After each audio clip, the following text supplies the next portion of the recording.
सुबह के 4 बजे और मैं नियमित प्रक्रिया में आज का विषय उठा रहा हूँ।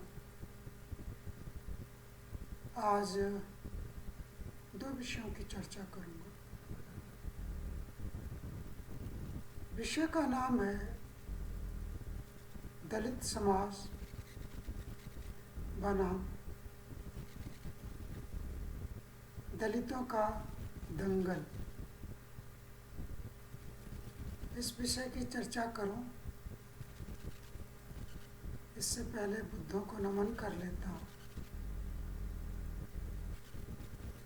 जिन्होंने मनुष्य को मनुष्य बनाया।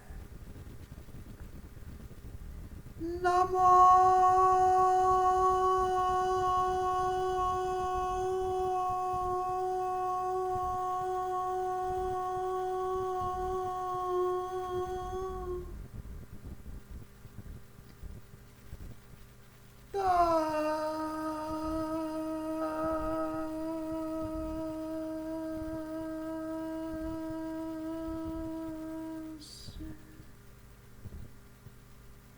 भगवतो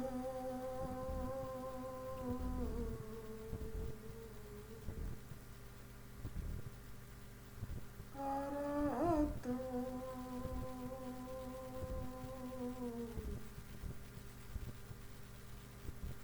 सम्मा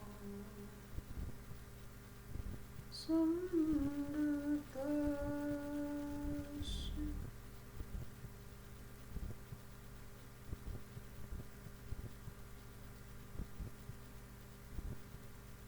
बुद्ध वचन की श्रृंखला में आगे बढ़ते हुए आज के 2 विषयों को मैं लेता हूँ।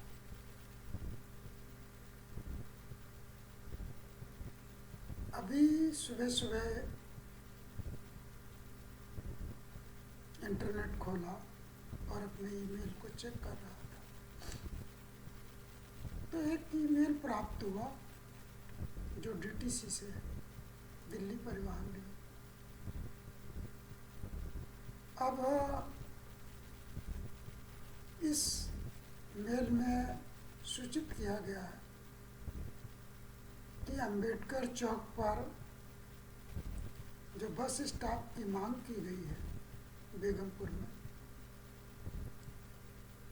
वह नहीं बनाया जा सकता है क्योंकि उसके निकट भरतपुर का बस स्टैंड है। ये पत्र की भाषा है, जबकि अंबेडकर चौक और भरतपुर के बीच की दूरी 1 किलोमीटर के आसपास है। पीछे की तरफ अगर देखूं तो जो मुख्य मार्ग कंझावला का, वो भी लगभग 1 किलोमीटर की दूरी पर है। और बेगमपुर निवासी दिल्ली जल बोर्ड की दीवार से होते हुए अंबेडकर चौराहे की तरफ बढ़ते हैं तो ये दूरी लगभग 700-800 मीटर के आसपास है। अब अंबेडकर चौराहे पर बस स्टैंड नहीं बनेगा, ऐसा सूचित किया गया। जिस चीज को दर्शाने का प्रयास किया गया उसमें टेक्निकल बिंदु नहीं दिए गए। निकट बताया गया, कितना निकट ये स्पष्ट नहीं है। बस स्टैंड बनाने का क्राइटेरिया क्या है ये भी बताया नहीं गया। अब एक अधिवक्ता की हैसियत से हमारा क्या दायित्व है? हमारा दायित्व ये है कि हम इसमें आगे की कार्रवाई पूरी करें, संबंधित उच्च पदाधिकारियों को लिखें, जन समस्या को पब्लिक फोरम पर PIL के तहत उठाऊं, आदि रास्ते हैं।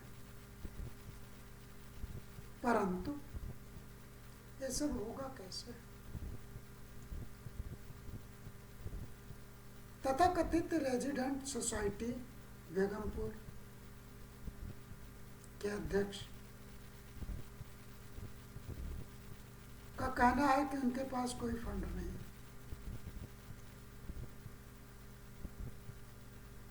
जिन सदस्य ने अब तक विगत पत्र में कार्रवाई की, आने जाने का खर्च उठाया, उनकी वित्तीय स्थिति भी हम जानते हैं।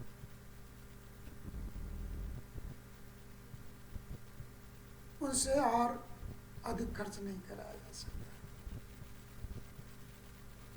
और अपने एक पिछले वीडियो में मैं बता चुका हूँ, दलित बनाम दलित समाज के अधिवक्ता, रेजिडेंट सोसाइटी को उनके सदस्यों द्वारा पहले ही कहा जा चुका है कि लिखना पढ़ना तो आता है, तो वकील साहब को क्यों दोगे?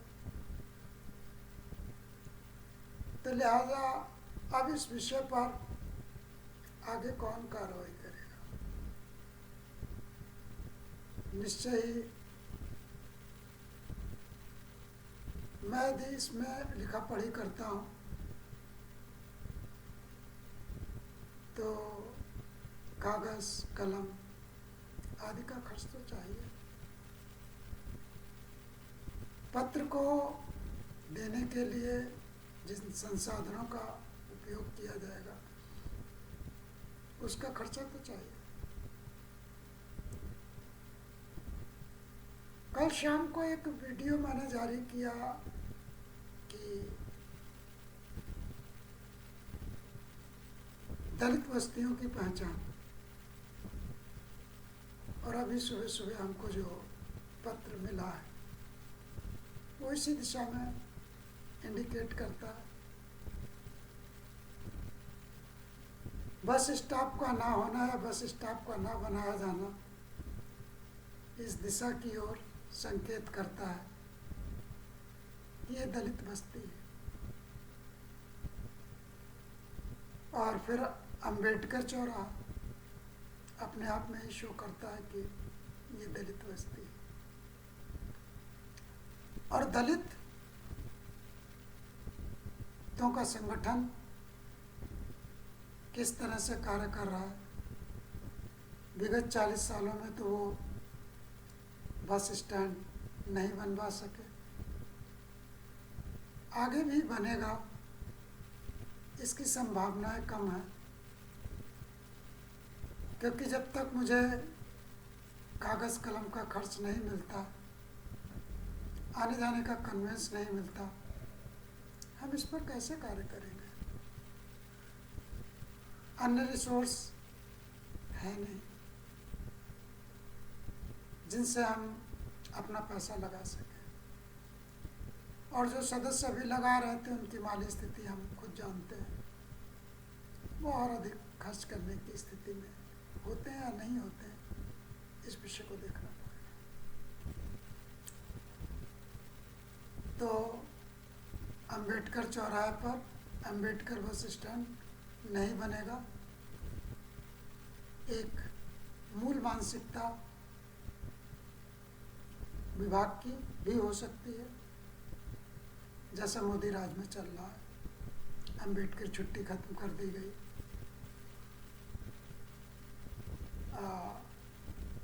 और उत्तर प्रदेश की स्थिति तो और भी माशाअल्लाह है।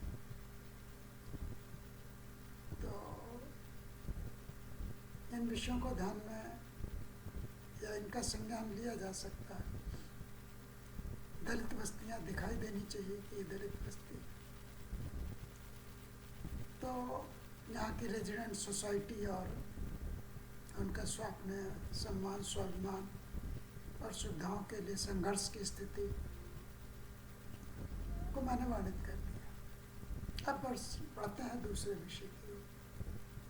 आज से लगभग 3 वर्ष पहले अगस्त में अगस्त 19 में जिस विषय के संपर्क में मैं आया था वह विषय था तुगलकाबाद में गुरु रविदास मंदिर का मामला, जिसमें सुप्रीम कोर्ट में मैंने अपनी अपीयरेंस दी थी। संबंधित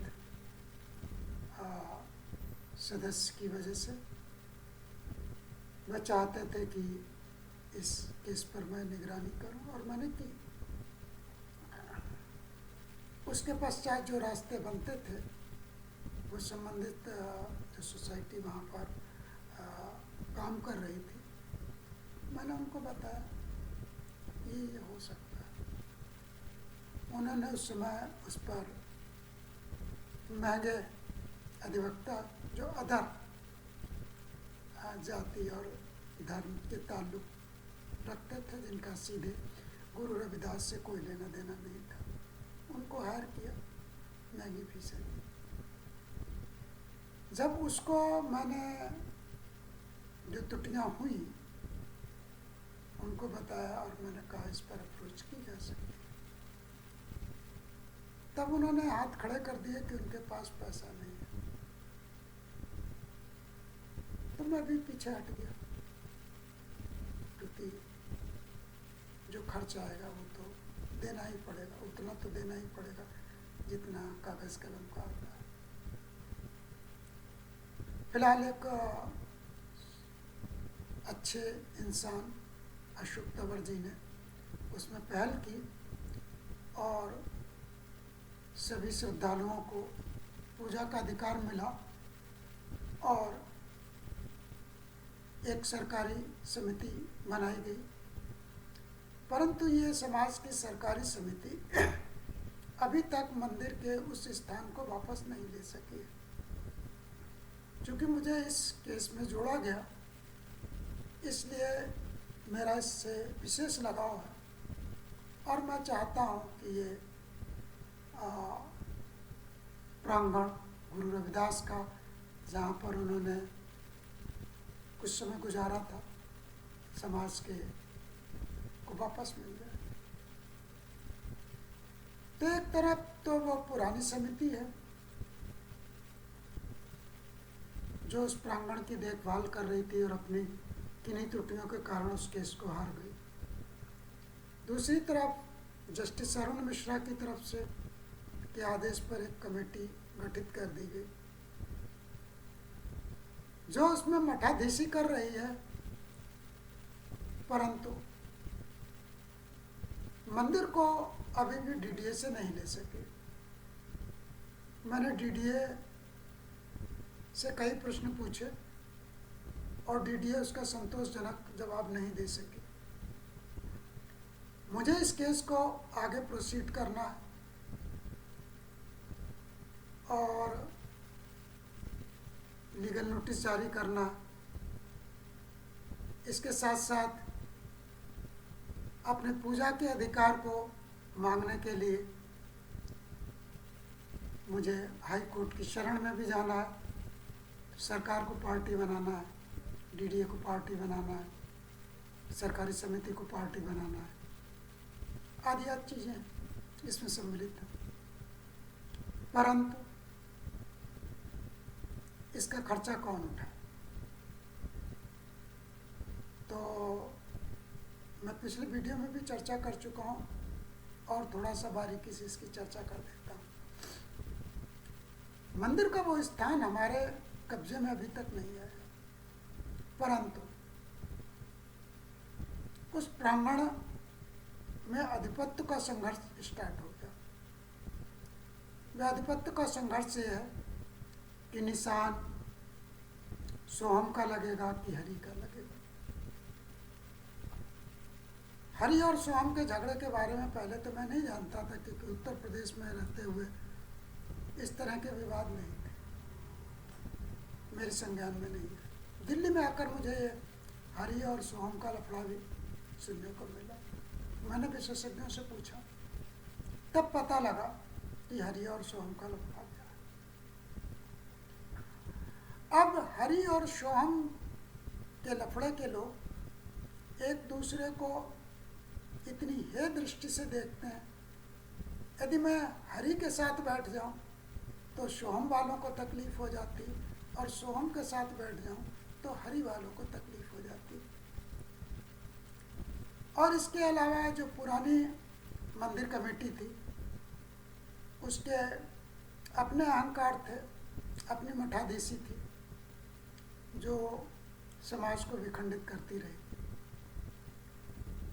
तो पहले जो 2020 से 21 तक के हमारे साथी रहे, उन्होंने अपना हाथ खींच लिया, इसलिए क्योंकि अनजान बस मैं सोहम गुट के साथ बैठ गया। मुझे आमंत्रित किया गया, केस के संदर्भ में पूछा गया, मैंने बताया। फिर उस फोटोओं को सोशल मीडिया पर डाल दिया गया, और सोशल मीडिया से खबर उनके तक पहुंची तो इसमें सहयोग कर रहे थे, लिहाजा उन्होंने हाथ खींच लिया। अब आगे की कार्रवाई के लिए जब मैं इसमें आगे बढ़ा तो हरि वालों को तकलीफ है कि मैं सोहम का साथ क्यों दे रहा हूँ। इसमें एक अन्य एडवोकेट जो हरि और सोहम के केस में को देख रहे हैं, सभी लोग जानते हैं, मिस्टर RS गौतम जी, प्रतिष्ठित एडवोकेट। उनके साथ भी वही दिक्कत है। एक तो वो गौतम है, फिर उन्हें अपनी आइडेंटिटी प्रूव करनी पड़ेगी, वो किस समाज के हैं। गौतम है तो बौद्ध है कि रविदास के हैं। तो ये दलितों का दंगल चल रहा है। उसी समय राम मंदिर का निर्णय आया और वह मंदिर बनकर तैयार हो गया। दूसरी तरफ दलित समाज के दंगल में हम अभी तक DDA से उस भूमि को नहीं ले पाए। एक तकनीकी प्रश्न और उठता है। मैं उस समय सुप्रीम कोर्ट में था और इस केस को बारीकी से देख रहा था। DDA ने जस्टिस अरुण मिश्रा के समक्ष कोई ऐसा प्रस्ताव नहीं रखा कि वह जो भूमि देंगे उसके बदले में कोई धन लेंगे। मैंने DDA से प्रश्न किया कि क्या आपने कोई नया आदेश प्राप्त किया। DDA जवाब देती है, उनका अधीनस्थ सेक्शन जवाब देता है कि उनकी संज्ञान में नहीं। जब उनकी संज्ञान में नहीं है तो मीडिया रिपोर्ट्स के अनुसार 4.5 करोड़ की मांग की जा रही, क्योंकि एक अन्य RTI में DDA ने मुझे लिखित दिया। अब विषय उठता है कि DDA के मेरे पास जो पत्र हैं, 2 अलग अलग कंट्रोवर्सी पत्र हैं, जिसको माननीय उच्च न्यायालय में लाया जा सकता है और DDA की जो घटिया हरकतें हैं उस पर माननीय सर्वोच्च न्यायालय से निर्देश दिलाया जा सकता है। परंतु दलितों के इस दंगल में केस आगे प्रोसीड नहीं हो पा रहा है। एक अन्य सदस्य जो NRI हैं, उनसे भी मदद मांगी गई, उनकी अपनी दिक्कतें हैं।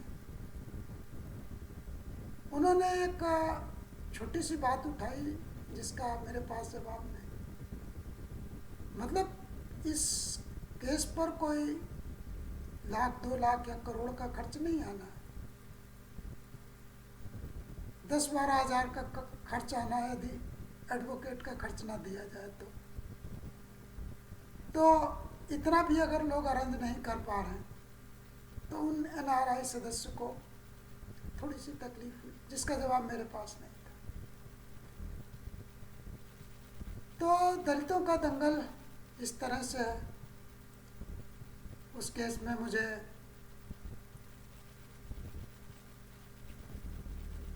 लीगल नोटिस जारी करने के बाद रिट पिटीशन डालनी है। हमारे समाज के लोग हरि और सोम में लड़ रहे हैं और वो केस में कोई सहयोग करने से पहले ठहरा लेना चाहते हैं कि मैं हरि के साथ हूं कि सोम के साथ। ऐसी दशा में उन लोगों से सहयोग लेना खतरे से खाली नहीं। एक अन्य सदस्य भी मिले जिनसे मैंने कहा कि कमेटी से, अपनी कमेटी से पूछ लो, क्योंकि मंदिर तो संपूर्ण समाज का, आप अपनी कमेटी से पूछ लो क्या वो फंड देने के लिए राजी हैं। उन्होंने जवाब दिया कि उन्हें अपनी कमेटी से पूछने की जरूरत नहीं है, वो वन मैन है। अब विषय ये होता है कि उनका जो ट्रस्ट है, तो ट्रस्ट में 4-5 मेंबर तो होंगे ही होंगे, एक आदमी से तो ट्रस्ट बनता नहीं। अगर वे उसके लिए अपने अन्य सदस्यों से पूछना आवश्यक नहीं समझते और हमको फंडिंग करना चाहते हैं, तो ऐसी दशा में जब मंदिर की लड़ाई वो जीतेंगे तो क्या पूरे समाज को साथ लेकर चल सकेंगे या चलेंगे? ये एक चिंता का विषय है। इन सब दुविधाओं में, विषयों में एक प्रशासनिक अधिकारियों के संज्ञान में रहता है, आ ही जाता है, जो अन्य जाति से बिलोंग करते हैं। वो इन चीज़ों का फायदा उठाते हैं। इसी कारण जो ब्राह्मणवाद हमारे समाज पर हावी हो जाता है, तोड़ लेता है, लोग अंदर से टूट जाते हैं और ब्राह्मण समाज के पोषक हो जाते हैं। तो कहने का आशय ये है कि समाज के इस दंगल से कैसे निकला जाए। कई बार मुझे भी तकलीफ होती है, कहाँ इस वकालत के प्रोफेशन में आ गए। इंजीनियरिंग कॉलेज अच्छा था, या वहीं पर टीचिंग प्रोफेशन करते रहते हैं, समाज के साथ उलझने की जरूरत नहीं। जब मैं उलझा था तो एक अच्छा उद्देश्य था, लेकिन जब 70 साल के लोग हो गए और उनमें समाज के प्रति अभिभाव नहीं जागे, 70-80 साल, आज उस जल बोर्ड में मैं संबंधित एक्शन को, अधिशासी अभियंता को वो पत्र सौंप कर आया, परंतु जो रेजिडेंट सोसाइटी के जो अध्यक्ष महोदय हैं, उनका बर्ताव अब भी संकीर्ण है और संकीर्ण बर्ताव के कारण विषय ये उठता है कि कैसे इस संघर्ष को आगे बढ़ाया जाएगा, क्योंकि सारे फंड के संबंध में जो डिमांड होती है वो अक्टूबर लास्ट तक चली जाती है।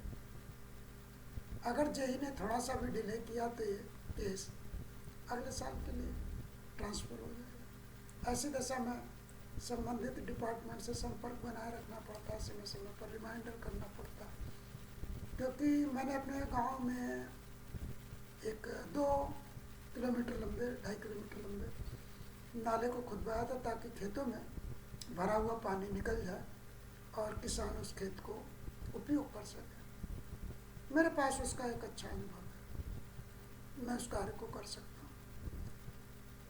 कुछ काम कुछ उठापटक से भी करने पड़ते हैं समाज के, लेकिन ऐसी दशा में उस कार्य को कैसे किया जा सकता है जब समाज के लोग संदेह की दृष्टि से देखते हैं। जब मैं उस नाले की खुदाई का काम करवा रहा था। तो उस समय मेरे पास अपना फंड था, मैंने सारा पैसा अपनी पॉकेट से लगाया, कहीं किसी से कुछ नहीं मांगा सिवाय सिग्नेचर के। और उस कार्य में मुझे लगभग 1.5-2 साल लगा। तो ऐसी दशा में मेरे पास फंड था, इसलिए मैं कर सका। लेकिन अब तो मेरे पास फंड नहीं है। मैंने जो उस एरिया में नाला खुदाया उसके लिए धन्यवाद हमारे पिताजी को मिलता, मुझे नहीं। यहाँ आपके बेटे ने करा दिया, जो हम पिछले 33 साल से जिस ज़मीन का उपयोग नहीं कर पा रहे थे खेती के लिए, वो मुझे मिल गई। लेकिन यहाँ पर अपने ही समाज के लोग हैं, मुझे कहते हुए थोड़ा सा गर्व हो रहा कि हमारे समाज के लोग हैं। लेकिन जो मैं अपने पिछले कुछ वीडियो में कह चुका हूँ, जो गिजाई वाला रूप है उससे बाहर नहीं निकल पा रहे हैं, तकलीफ होती है। तो मैंने इन 2 विषयों की चर्चा कर ली, वीडियो बना दिया, सोशल मीडिया पर डाल दे रहा हूँ। मैं किसी का नाम नहीं लेना चाहता, लेकिन तकलीफ तो है। कैसे संघर्ष को हम आगे बढ़ाएंगे और कैसे ऐसा हो कि दलित बस्तियों को दूर से ना पहचाना जा सके, ऐसा क्या कर पाऊंगा। इसी बात के साथ अपनी वाणी को विराम देता हूं। सबको